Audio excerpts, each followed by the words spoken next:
Hello, everyone. This is another Freedom to Feel conversation, and my guest today is Mary Tinucci.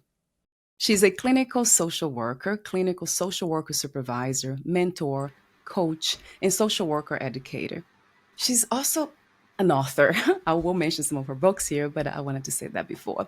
Her private practice is called Think Impossibilities, and I love that, where she provides individual and group supervision for social workers in Minnesota. She also provides career coaching for social workers in the United States. So, Mary believes that everyone has an important story to tell and that creativity in all forms is the key to effective outcomes in social work practice, education, human services, and leadership. So, this is my brief introduction to Mary, and she's an author, as I mentioned before. She's the author of the Poetry Lab, a curriculum guide for facilitators. But she also has other books and journals and planners on Amazon. So, but our conversation today is about her new creation that is the VCC, the Virtual Conversation Cards, a platform for virtual group facilitators. So this is my brief introduction again, but the full bio will be at the end of this video. So, Mary, this is just an intro. Would you like to add anything that I left out about yourself before we talk about the VCC? I think I just want to add that I'm an optimist Yeah. and see the world and my work and my approach to life through the lens of all things possible. I just think if we kind of think about what's possible instead of impossible, Yeah. what are the opportunities in front of us instead of the barriers in front of us, we have a lot more success. And I think a creative approach to life is life-giving. And I really think that my work as a social worker, as a clinical supervisor, as an educator, as a group facilitator, is informed by both of those ideas, creativity and possibility. And I'm excited to talk with you today about the Virtual Conversation Cards platform that I created out of both of those ideas, that we can do things in the virtual realm better and with far more possibility of how we approach that experience of meetings online and groups online, and that we use a creative approach to enliven something that can be sort of Yes. constraint. Yes, so true. I love that. I love the name of your company. I know when I was introduced to it, I think it was about 2 years ago, Thinking Possibilities. Yes, that's it. Yeah, and creativity is part of it for sure. So let's begin with that, I guess. What inspired you to create the VCC? I know you have a story on your website and I read it, but I would love for you to share here. Yeah. Prior to COVID, I had some office space in Minneapolis that I rented several days a week, and I would meet with my clients individually. I provide clinical supervision for social workers who need it for licensure in Minnesota. And I would have individual meetings in person, and I would also facilitate groups of supervision groups with my clients in person. During that time, I love conversation and group work. I love facilitating groups and creating that space for whoever the audience is to do the work that they're prepared to do in that context. And one of the tools that I would use during group work is the use of simple discussion card decks, like conversation starters, prompts. And I created a specific deck for that population. New social workers. So all of the decks that I used were related to social work concepts. So it was a way to structure a meeting. I would have my participants think of a case that they were challenged by or working on, and then ask them to choose a card, physically pick up a card that was related to that concept, and then tell us the story about that. So there was a way to do some learning about social work, a way to share stories about their practice. Well, COVID happened, and I brought my whole business online. Right. So I continue to meet with my clients virtually, as we're doing here, and both individual and group. And over time, it became clear to me that I needed to find a more creative way to facilitate meetings and groups in this virtual context, and was really missing the use of my discussion cards. Yeah. So I thought, okay, there has to be a way to digitize the use of this really important and useful tool for group work. So I started doing a little homework, and I have since worked. That was October of 2020 when I came up with the idea and found a company to help me start to, do the technology to create such a tool.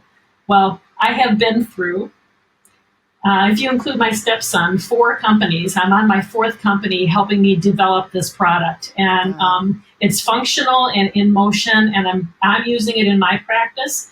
And I really wanted to create a platform, a tool that would, certainly I could bring in a clinical supervision deck, but I wanted to create a place where if there was a therapy group, a support group for young people, that there would be a youth speaks deck. Yeah. Or a support group for lesbian and gay and bi and trans people, that there would be a deck specific to that population.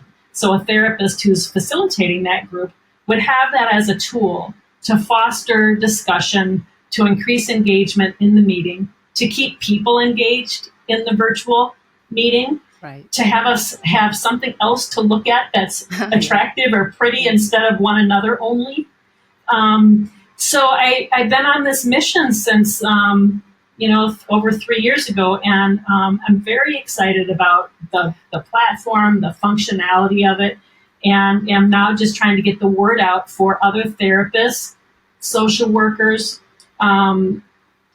people in the spiritual community, if they're having a spiritual group, that we can create more focused, relevant, meaningful conversations with one another in the virtual space.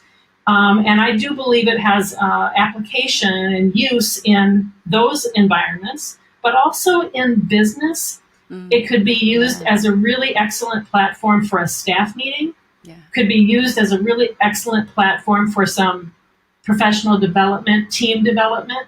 The bottom line is the virtual world is not going anywhere. No. And yet we need to have ways that facilitate engaging, meaningful, rich, relevant conversation with one another in all of these contexts. And I wanted to create a tool for myself because I was missing a tool that I used in in-person sessions. But then just really wanted to create a better tool for facilitators so that they would have more opportunities to be effective in their role as a group facilitator. And I wanted to improve the virtual experience for participants of any of those groups.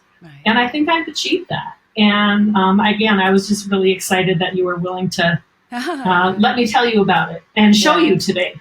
Right. Yeah, you'll be showing too. Yes. Mm-hmm. So a question that comes to mind is one that is a guided question about the difference between facilitating the virtual groups with those cards in person and online. What would be the main difference? Well, in person, like I think about my office in Minneapolis. It was a beautiful space. And beautiful. It just was beautiful, aesthetically pleasing. I could have the lighting turned down. I could have a glass table where all of my cards were facing words up. And so when my participants came and we gathered around the circle, that was the centerpiece. And there was this tangible thing that gave each participant a task to do, an action to take, to intellectually connect their emotions and thinking to a concept. It provided a structure physically in the room. Well, when we do a group online, we don't have those same tools to create a tone, a feeling, to create a structure, a natural structure. When we're sitting in a circle in person, I look to my left and it's clearly the next person's turn. But when we're online and we've got 6 or 8 boxes of people's images in front of us, we don't have a natural way to know who's next. So while we're facilitating a group online, the facilitator has to be able and comfortable in a warm tone to be able to say, Mary, it's your turn next. What do you think? Or, to what I call directing traffic. Ah. so that we don't have awkward silences. Yes. And that everybody has the feeling that I'm a participant here, I'm engaged here, I contribute here, Yeah. I have a responsibility to show up here for others in this room. Hmm. And I think when we're in the virtual space, it's harder to keep people in those attitudes or in those sort of expectations, Yeah. different from when we're in a room that's beautiful and it feels nice and we're clearly, tangibly, physically next to each other. It's much more difficult for a participant in an in-person room to disengage from the group experience. So we have to work harder as facilitators to keep people engaged, invested, committed, responsible, all of those Yes. things. Yeah. And I think it's possible. And there's been a lot of talk about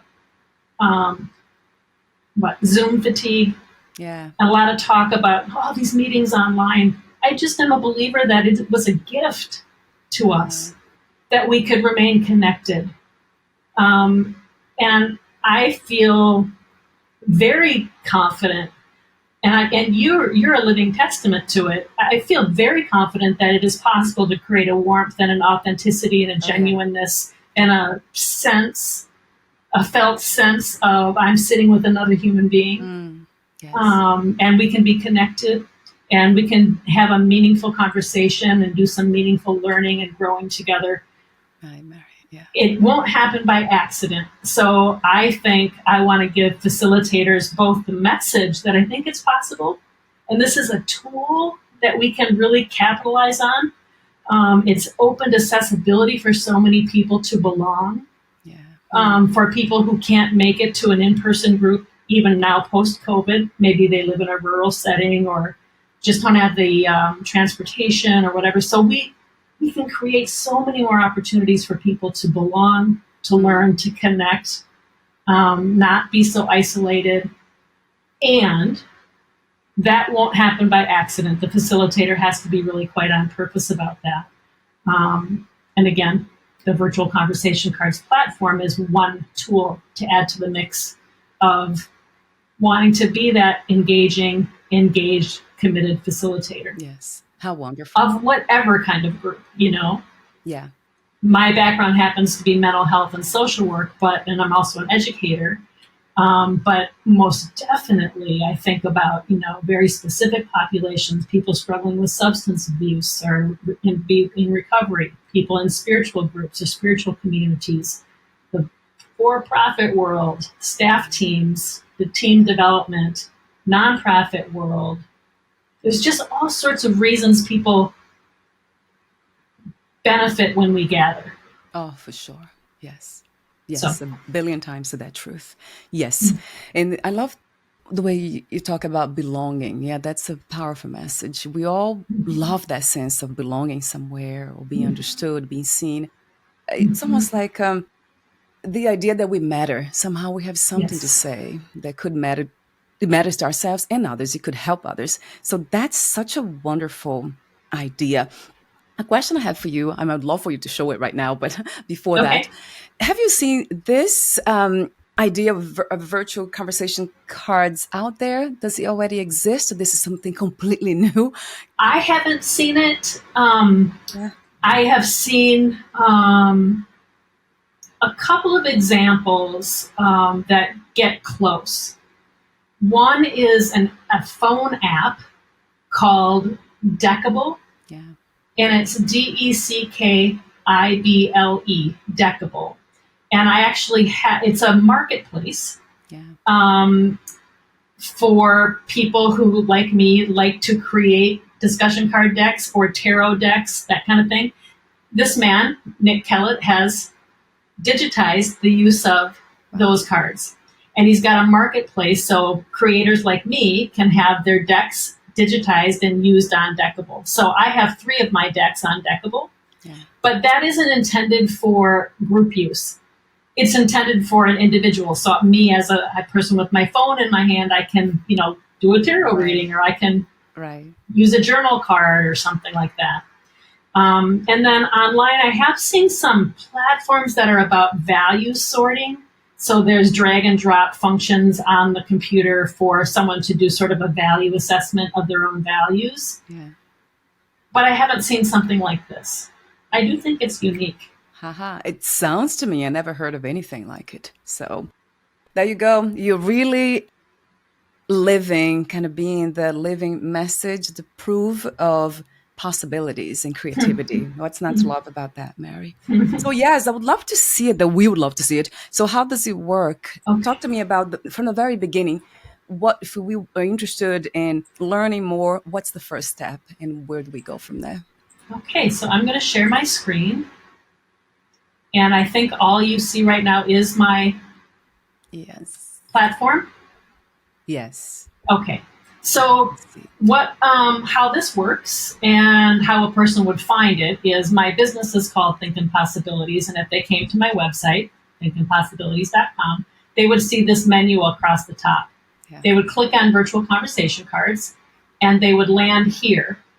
Actually, there's one more landing page that would land here that it's a login page, and a person would say, Right. I'm going to log in here if I'm a subscriber, or if it says, I don't have an account, how do I get the subscription account? It will direct you to the shop where you could buy subscription access. Okay. But in the meantime, say you have an account, Yeah. you log in, and this is the platform.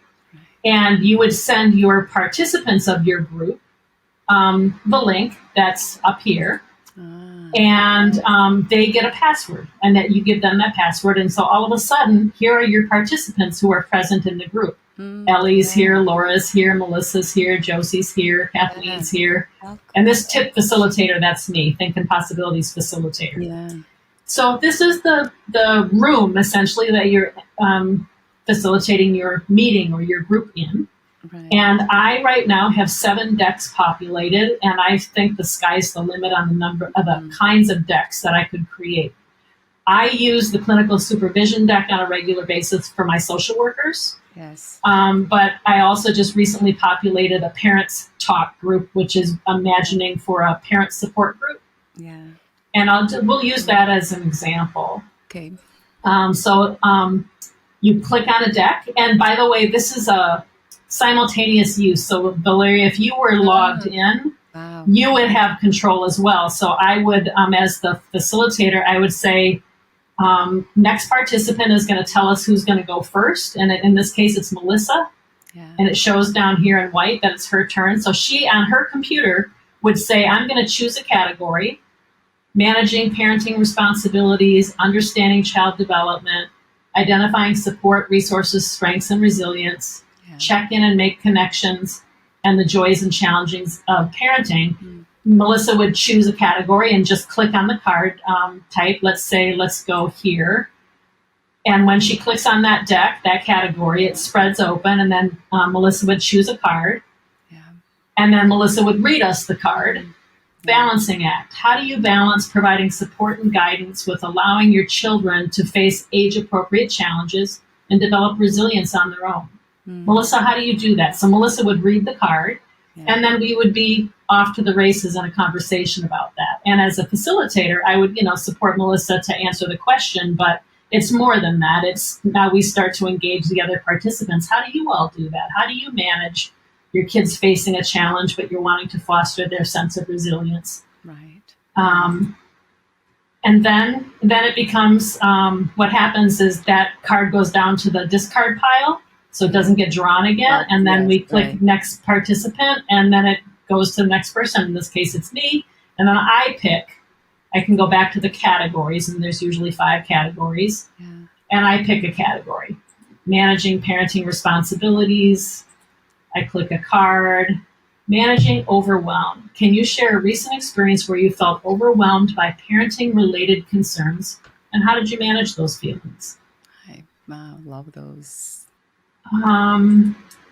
So the fun for me, well, the whole thing has been a challenge and fun. Yeah. But it's been fun for me to determine what kind of group could I imagine would benefit from some intentionally chosen questions and discussion prompts. Right. And then from there, what would be the wise categories?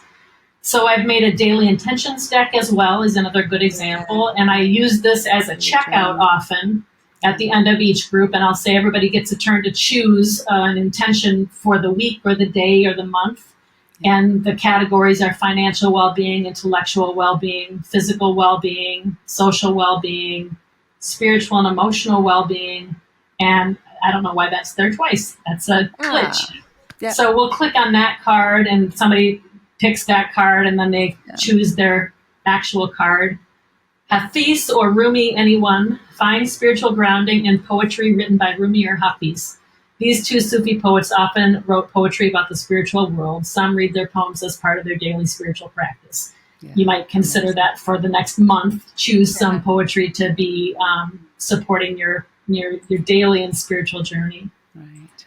So that's how it works. And like I said, every participant of the group logs in as well. Everyone can control, when it's their turn, can control the deck by, clicking, just simply clicking a card, reading the question, and then we're off to the races in a conversation about that really relevant topic for whatever group we're in. Yes. Part of what happens when people are in a Zoom call and there's 6 or 8 people on the call and there's nothing else to look at except each other. Yes. There's chances that a person could kind of disconnect from the meeting. Yeah. They're going to be doing some other document on their computer, but because this platform is in real time and we're all engaged and we all have a chance to control the decks or click the decks, I have a reason to pay attention and stay in the meeting. Right. Valeria, any questions for me about that? Yeah, so you just mentioned Zoom. So this can be integrated with Zoom, Riverside FM's one that we are recording now, and so many others. Is that we can see I'll be able to see the participants, see myself, and at the same time, how would that work? That's a great question. So a reminder for me that I've used it for a long time now, so I forget these nuances. What I recommend to my participants is we're in our Zoom call. Prior to the meeting, I send them the link and say, please log in, be logged in while we're at the meeting. Right. So you just maybe make 2 windows. Yeah, that's what I thought. Yeah, I would have a second window. So that you can see each other and engage in the platform at the same time. How wonderful. I really love the platform, how it works. I'm not familiar with decks. So this is, it's new to me, but it's very simple. It looks very simple the way you explained. I don't have too many questions. It's just so simple. And the way to go back, I see the main deck. So you go back and the next participant. Of course, I would love to try. I think, is that something that you also suggest or recommend that somebody could try, let's say a free trial for about 3 days, or is that? I think that's where we're headed. Yeah, I'm just now working with this final company who they're really amazing and they're able to smooth out some of the glitches so that these very simple steps of, okay, so how would somebody get quick access? How would they get a chance to try it out, buy a 3-day trial or a 7-day trial, that kind of thing. So I think that's next. That's wonderful to know that you're working on that too. There's anything else? So I would like to mention again, who is this for? I have here is that I wrote it down. I know you mentioned in the very beginning, but I would like to mention again. So this will be very useful for therapists, social workers, psychologists, and counselors who facilitate virtual support groups, therapy groups, or professional development and supervision groups. But you also said the platform will also be useful for supervisors, managers who facilitate virtual team staff meetings in any kind of business or nonprofit setting. You did mention that before. I just want to say that again because this is important to know that wow, you cover a very large group of people in the health community. So that's wonderful to know. And there's another question about the challenges. There's a guided question here that says the challenges and the importance of facilitating virtual groups and meetings in a skilled and intentional manner. So Intentional, that's a word that you use. So that's exactly the idea I got. That's very intentional because everything is there. We can take a look at before. So there is, it's planned, but at the same time is intentional and it's meaningful. It's There are two concepts that I think are really relevant. First of all, to group work at all. So no matter the kind of group we're facilitating, whether it's a yeah, therapy group, a spiritual group, a community group, a team meeting, intentionality is everything, and we most certainly need to have a clarity of purpose. Why? What is this meeting for? Why are we meeting? right. Yeah. Um, Having an agenda in is important. However, I really like to go with the idea of planned emptiness. So that if I have a meeting tonight for an hour and a half with a group of people, I'm clear about my purpose and I really have a kind of sketched out agenda. But I'm going to really leave room for showing up and being fully present in that meeting and going where the group needs to go. Mm. Maybe my agenda is not where the group needs to go. I need to be willing to let that go and to go with the group. Yeah. And Middleman and I can't remember the other thinker talks about that as planned emptiness. I love that notion.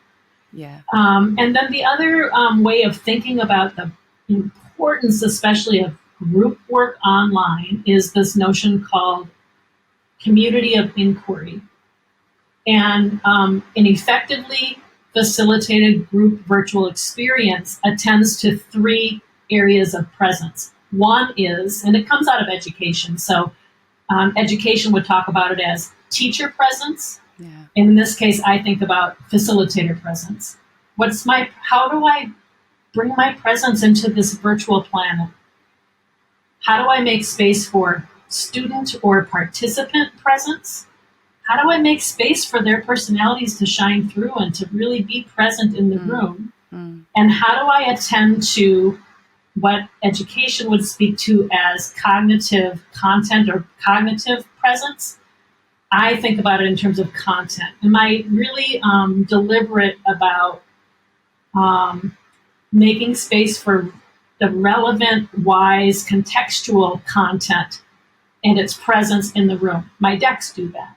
My decks really hold the cognitive, contextual presence of the room. Right. But I have a job as a facilitator to really have a presence, my personality, to show up, my responsibility to hold space, to create a container, to hold that planned emptiness. And I have a responsibility to help my participants have a presence, for them to show up, for them to shine through in their personalities, for them to build connections in the group. And again, none of that happens by accident.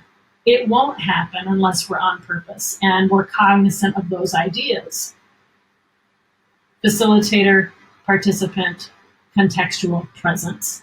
Yes. And I build all of that around not only just using this platform, but in the virtual realm. We have to be thoughtful about that at all times because it's very simple for a person to disconnect from what feels like a screen. It's true. Wow, especially, yeah, in the virtual world, for sure. I love that. That makes me think about the idea of group wisdom. I have heard that before. I don't know if you probably have too, that group wisdom is actually wiser than individual wisdom. So nobody really holding the wisest person in the room in the group cannot be as wise as a group when they come The together. collective, the Right. collective power, the collective wisdom, the group wisdom. Yeah. That's powerful. And that a facilitator would know that, would know how to Yes. guide, right? The group and its wisdom. That's so what I mean, what's not to love about your wisdom as an Yeah. individual too. Thank you so much, Mary. Let's go. I know this was timed, and I was hoping that would have another 20 minutes to talk about this. So, is anything else that we missed? Any questions that I didn't ask, Mary, or any points? No, I have them here. It seems like you have covered. You mentioned that the decks, you have 6 of them now, but you are planning to add. It's just it's limitless, right? The It possibilities is to add. limitless. And then we can integrate this with Zoom and any other kind of virtual room that can be integrated. I think I could highlight again the why. I want to improve the virtual group or meeting experience, both for participants and facilitators, Yeah. because it's a challenging experience. I want to improve that experience. I Yes. want to increase the engagement of participants, and I want to provide a tool for facilitators to be better facilitators. Yes. And so I think that thinking about those, like, why would I choose this? Why did I create this? What do I hope for others? That's what I hope, that we capitalize on this amazing technology called the internet and Zoom, and really help people do the work that they're setting out to do and can't do alone. Yes. No. No. Yeah, that's beautiful. Yeah, I love how you went back to the why, right? The purpose, Yeah. why to do what we are doing. This is so important to keep in mind because that Mm-hmm. changed too with time per se. That changed the purpose of doing whatever we do change. But this Mm-hmm. is very much needed. The virtual world. I'm not. I'm always here, but always with one-on-one, not a group. But I have Mm-hmm. been asked many times, of course, and this is an idea though. So once I have that figured out, I don't know how I'm going to have the group yet. I have not thought about it. Then yeah, you will be my go-to to ask more questions. And who knows, maybe I can use that for spirituality too. Have conversations meaningful on mental health and spirituality. One of the things that my current tech person is helping me Yeah. think about is more expansive thinking about its evolution over time. And one of the things that she keeps telling me is, I can imagine subscribers, facilitators, creating their own decks Mm, and being allowed to bring their own decks into this platform. So I think that's an exciting idea. right. Oh yeah, we can bring our own and then we add there. That's Right. also a beautiful idea. Yeah. Yes, I would So love then that. it becomes very relevant and Yeah. very unique and specialized for the person using it. Yes, so we can customize it. Yeah. Right. Valeria, I want to give you access when I'm done with Yeah. my day today. I'm going to send you an email with the Yeah. instructions, and you'll just have free access. You can just get in there and play around and give me feedback. Yeah, I would love to try it. Yes, and I'll have probably more questions. Who knows? Yeah. Yeah, definitely. So for now, Mary, the best way to find more information about the VCC would that be your website? I have a specific link here, but talk to me about that. Yeah, I think if we just let people know, you can go directly to thinkinpossibilities.com. Yeah. That's my website. And on the main menu, you will see virtual conversation cards, and everything you need to know about how to get access and learn more about it is there. Okay, so I'll have the link on the podcast on Yeah. this video interview notes. So thank you so much again, Mary, for your presence in our reality. I have to say that because we do need more. Let's say I say help, but it's really inspiration, isn't it? We need to be inspired to be not just the best we can be, but to be healthier and more peaceful, and to connect with one another in a more meaningful way, in deeper way. That's has been my goal in life: connection. Valeria, your work is amazing, and what you offer the world and also people like me to be able to talk about our Yeah. everyday work. I mean, I just really appreciated and enjoyed my times talking with you along the way.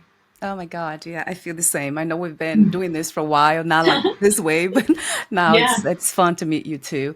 Thank you so much again, Mary, and we'll talk soon. Okay, I'll be in touch. Yes, we'll be in touch. Bye for now.